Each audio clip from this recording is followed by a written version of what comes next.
Damos la bienvenida al economista Enrique Serrano.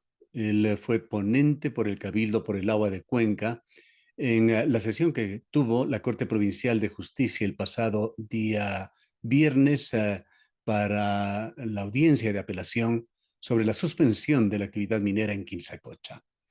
¿Qué síntesis, qué resumen puede darnos economista Serrano sobre lo que sucedió este viernes? Bueno, en febrero del presente año, la empresa minera Dundee Precious Metal inició una nueva campaña de perforación en una de las áreas concesionadas para minería en el proyecto Loma Larga. Se debe decir que el proyecto Loma Larga comprende tres áreas: la área Cerro Casco, la área Cristal y la área Río Falso. Esta perforación se estaba haciendo en una de estas tres áreas. Frente a esto, los usuarios y los dirigentes de la Federación de Organizaciones Campesinas de la SOAIFOA, presidentes de las juntas administradoras de agua de Tarqui, de Victoria del Portete y de la zona de Girón, de una parte de las parroquias de Girón, presentaron una solicitud de acción de protección ante estas violaciones de los derechos constitucionales a la naturaleza, a la consulta previa, libre e informada, que son fundamentales y que están registrados en la Constitución. Porque la acción de protección protege a quienes se sientan afectados por las violaciones de los derechos constitucionales. El juez conoció esta solicitud y sentenció a favor, diciendo que había lugar para que esté legítima la acción de protección. Frente a esto, los representantes de la minería y del gobierno central, porque la acción de protección fue en contra o demandando al ministro de Ambiente, Agua Potable y Transición Ecológica, que es el que debía vigilar para que no se dé esta acción, esta actividad minera de perforación.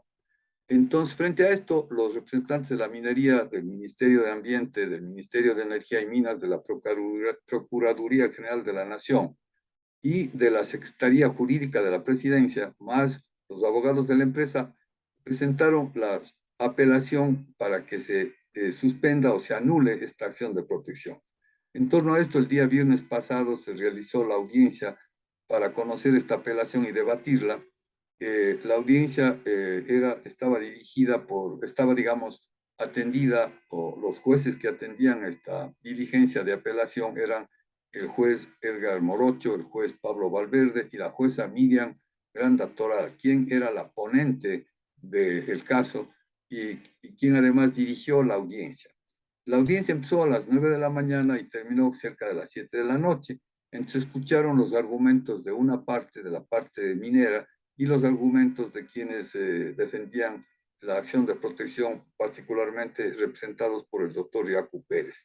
Mi presencia ahí en esa audiencia obedecía a una decisión del Cabildo por el Agua de Cuenca, que acordó estar presente y me autorizó a que esté en esta reunión. Esto es lo que de manera muy resumida puedo plantear, mi estimado Gustavo.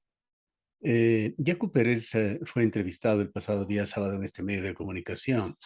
Él destacó una especie de representación corporativa que el Estado ecuatoriano había tenido, solicitando que se levante esa acción de protección. ¿Cómo tomar esto? En alguna ocasión anterior, con usted habíamos hablado de una especie de antagonismo a los intereses de Cuenca, a la consulta popular, a lo decidido por los cuencanos, concretamente se apreciaba desde el gobierno. Bueno, realmente los que habitamos aquí en el Cantón Cuenca y tomamos el agua a través de etapa principalmente, pero a través de las juntas administradoras de sistemas de agua potable, debemos unirnos todos, grandes, pequeños, medianos, etcétera, porque todos tomamos el agua del Cajas y debemos proteger ese patrimonio natural que es formidable para la vida, para la historia de Cuenca. Realmente el gobierno central quiere imponernos, quiere hacer una zona de depredación, una zona de sacrificio para extraer pocos recursos, que además no son ni recursos importantes. Y hay entonces en esa dirección, o ha habido, una cierta concordancia y alianza del gobierno central con los intereses de la minería, argumentando que hay que otorgar seguridad jurídica a las inversiones ya realizadas, cuando realmente la primera seguridad jurídica es la seguridad jurídica para la calidad del agua y para el consumo del agua de todos los habitantes de Cuenca y de la provincia de La Suay. que seguridad jurídica que está expresada en el artículo 12 de la Constitución, que habla de que el derecho al agua es un derecho humano. Esa es la primera seguridad jurídica que hay que proteger y mantener la seguridad a la vida, la seguridad al derecho del agua.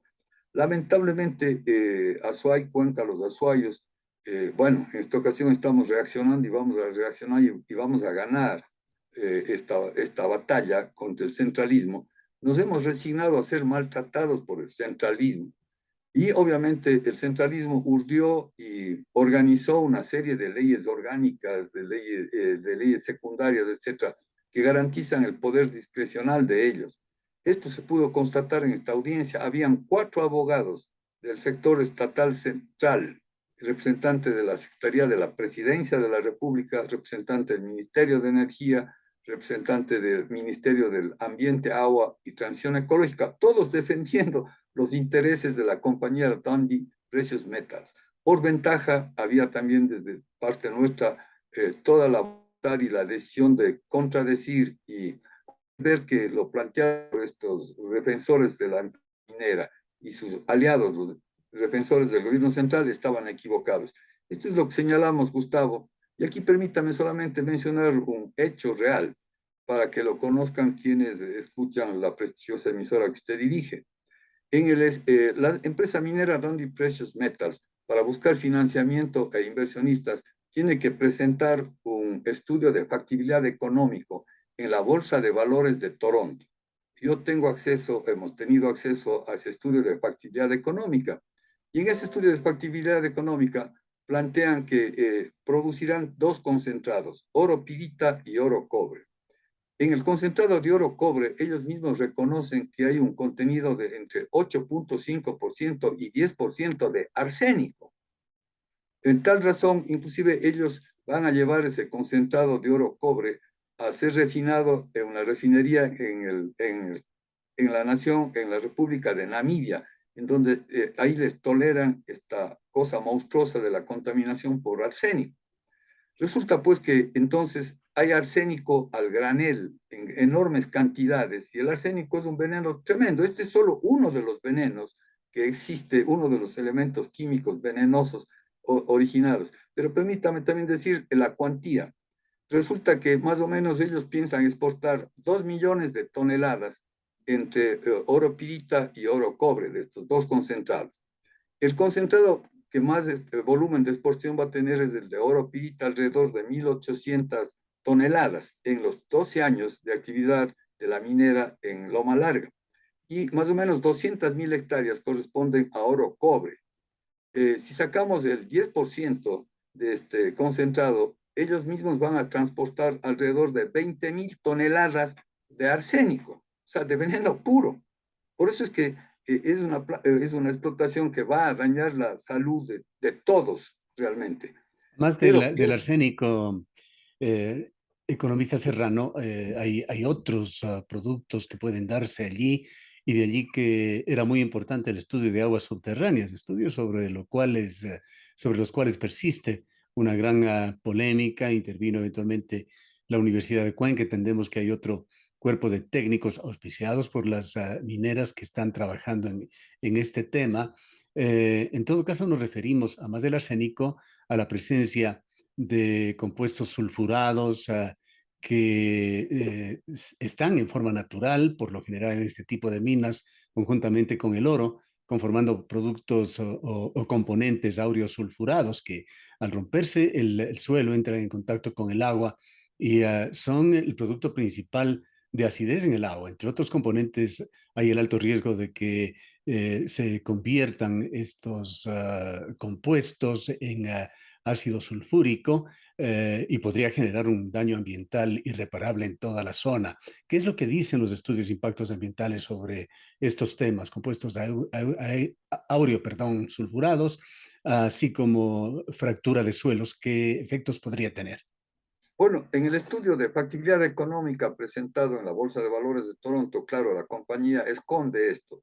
Sin embargo, por la consultoría realizada por una consultora independiente, como usted señala, existen todos estos componentes gravísimos. Y el problema es que todo esto va a dañar la fuentes de agua importantes como son el río Iquis y el río Tarqui y también el río Yanuncay, de tal manera pues que la misma planta de Sustar y los usuarios de las aguas de estas cuencas hidrográficas, hídricas, sufrirían las consecuencias de este envenenamiento. Pero déjeme contarle que si la empresa minera ya reconoce que hay el 10% de arsénico en el producto lavado y relavado, y ahí viene la palabra relavera, porque ellos al procesar la roca triturada y convertida en polvo, casi como talco, como harina, le someten a procesos químicos, le lavan y le relavan para obtener los concentrados mineros que van a exportar.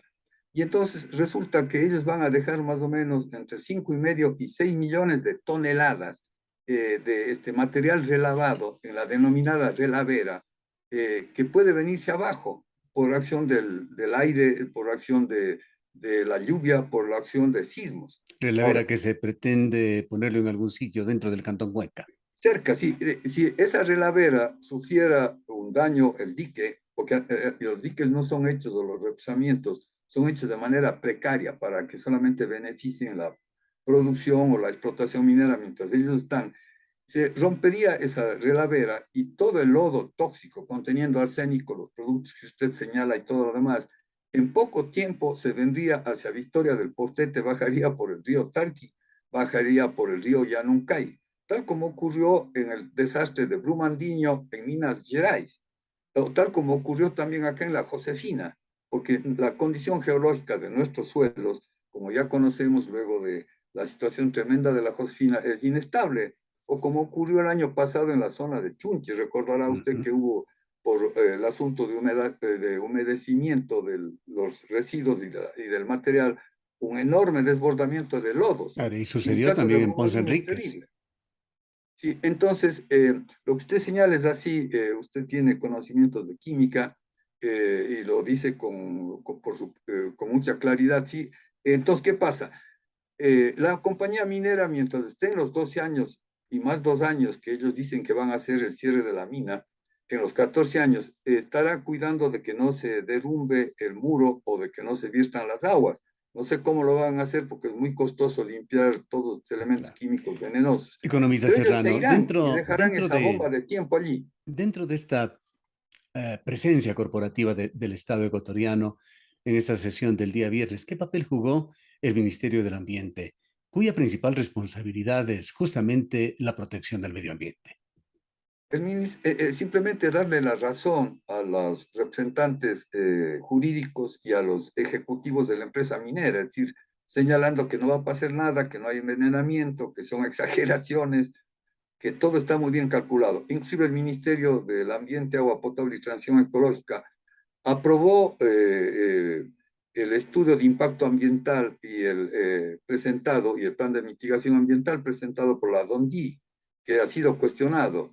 Y ella en su intervención mencionó que no habían encontrado ningún desliz o ningún error, que el estudio era casi perfecto, a tal punto que más bien en vez de cuestionar la actuación de la DONDI, casi debíamos hacerle más bien un monumento allí en Quimsacoche, es decir, erigir una pirámide en homenaje a los grandes beneficios y a las montañas y miles de toneladas de arsénico y de otros productos tóxicos. ¿Cómo entender esto del Ministerio del Ambiente que resulta drástico ya, pero así también de la presencia de Javier Vera, ministro de Energía, de Roberto Salas, secretario de Proyectos Público-Privados, convertidos hoy en día en los principales promotores de este proyecto? Allí hay otra falsedad y otra falacia. ¿Cuál es la de creer que esto va a servir para la economía del Ecuador? Y entonces venden la idea de que los ingresos por las ventas de los minerales van a, perdóneme usted, a ingresar a la caja fiscal, lo cual no es cierto. Las empresas mineras venden sus productos minerales, tal el caso de la misma Cóndor Mirador, de la compañía china o de la Lundin, que está en el proyecto Fruta del Norte. Y obviamente esos volúmenes o esos ingresos por ventas de los productos van a las cuentas que ellos tienen en el extranjero. No es que esos ingresos pasan o vienen al Ecuador. No es el caso del petróleo, en donde el dueño del petróleo es el Estado ecuatoriano, vende petróleo y los ingresos por petróleo ingresan a las cuentas del gobierno ecuatoriano. De tal manera que tampoco es una ayuda, pero ellos manejan esta idea equívoca. También la idea de que la explotación minera va a ser la solución para la reactivación económica, y eso tampoco es cierto. Los montos planteados de contribución por varios impuestos, regalías, son mínimos. Y por otra parte, ya conocemos que las compañías son especialistas en hacer trampa en la presentación de los estados financieros. Y ya ocurrirá que la misma Dondi dirá que en el proyecto Loma Larga no solo no ha ganado, sino que ha tenido ingentes pérdidas, con lo cual se eximirá de pagar los tributos mínimos que según que dicen que se correspondía. Entonces hay un engaño que le hacen al propio presidente. ¿Y quiénes son los que hacen el engaño? Los que han recibido de manera corrupta dineros de las compañías mineras para entregar la concesión y aprobar los estudios de impacto ambiental y de mitigación ambiental. Sí, no hay otra explicación, porque en el caso mismo de Loma Larga, realmente una vez que pasen los 12 años, lo que quedará arriba es un desierto tóxico alterado para muchísimos años la calidad de la agua. Algunos, digamos, se habla de impactos a perpetuidad, pero los impactos negativos son inmediatos, es decir, el agua se daña, tal como ocurre en el caso de San Bartolomé, en donde hubo una explotación minera de la cual todavía sale drenaje ácido de mina que complica las aguas del río Santa Bárbara y que es inutilizada para riego o para plantaciones en asuntos de carácter agrícola, mi estimado Gustavo. Con esto de impactos a perpetuidad, usted nos recuerda que hubo un proyecto en la Asamblea Nacional que la llevó adelante una distinguida asambleísta de aquí, de la ciudad de Cuenca, que hablaba de responsabilidad a perpetuidad también de las empresas mineras. Lamentablemente esto, con la terminación del periodo del asambleísta, aparentemente se diluyó. Así es, pero ella introdujo esta noción, este concepto clarísimo. Claro, por cierto, las personas podemos ver a corto plazo y decir a mí que me importa la perpetuidad, pero no es así, es decir, el daño es inmediato. Al cabo de los 12 años que salga la minera de Loma Larga, la Dundee, que simplemente quedará a cargo de etapa o de quién la vigilancia de esa relavera De las próximas generaciones, sin duda, para todo el tiempo. en Y este planeta que se va destruyendo y que además está en alerta, pues voces se levantan desde todos los rincones del mundo hablando de la necesidad urgente de proteger al planeta. Las declaraciones del presidente de Naciones Unidas no han podido ser más dramáticas en este sentido y es realmente extraño que aquí en Ecuador no lleguen con la contundencia que debería. Con todo esto que nos ha relatado usted, economista Serrano, ¿qué se puede esperar de los jueces que tienen la alta responsabilidad de dar un veredicto sobre esta situación? Miriam Granda, Pablo Valverde y Edgar Morocho.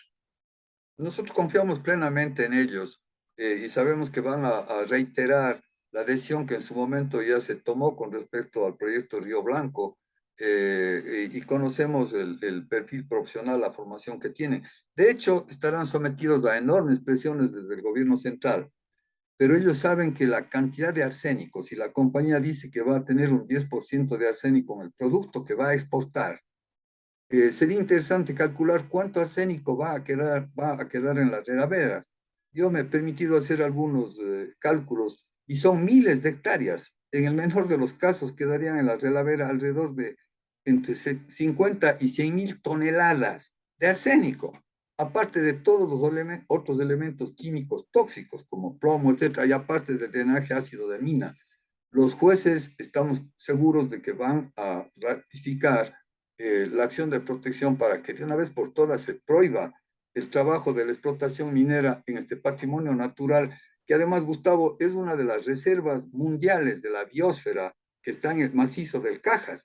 La propia etapa, la municipalidad y el propio gobierno central en ese entonces trabajaron ante el UNESCO para que se realice esta declaratoria.